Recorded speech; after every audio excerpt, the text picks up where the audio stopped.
শেষ। আসসালামু আলাইকুম। আমি এখন আছি বরিশাল জেলার বাকেরগঞ্জ থানার 14 নং নিয়ামতি ইউনিয়নের 1 নং ওয়ার্ডে কাফিলা গ্রাম।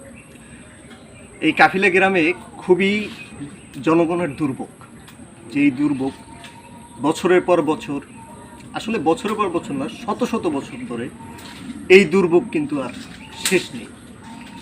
জনপ্রতিনিধি তাদের কাছে আসে ভোটের জন্য, তাদের কাছে ভোট চায়, তারা বলে আপনাদের রাস্তার সমস্যা রাস্তা করে দেব, ব্রিজের সমস্যা, কালভার্টের সমস্যা করে দেব।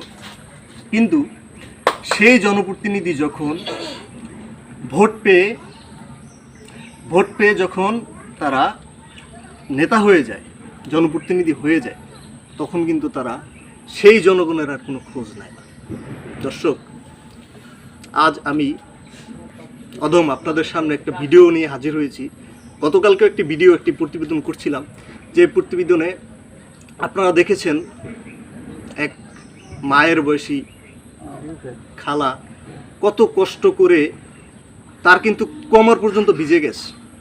একটা মানুষ যদি একটা অনুষ্ঠানে বের হয় বা একটা মানুষ অসুস্থ হয়, তখন কিন্তু তারা সুন্দরভাবে নিরাপদভাবে কিন্তু তারা হসপিটাল বা একটা অনুষ্ঠানে যোগ দিতে পারবে না। কারণ সে যদি একটি ভালো কাপড় চোপড় পরে বের হয়, তখন কিন্তু ওই কাপড়টা আর ভালো থাকবে না। আর যদি কেউ অসুস্থ থাকে, তাকে কিন্তু নেওয়া কিন্তু নিরাপদভাবে সম্ভব নয় না।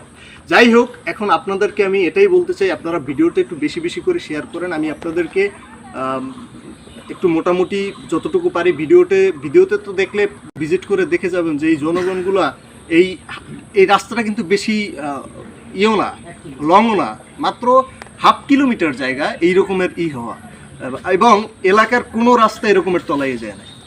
এই রাস্তাটা শুধু কোমর সমান পানি হয়ে গিয়েছে এবং খুবই দুর্ভোগ।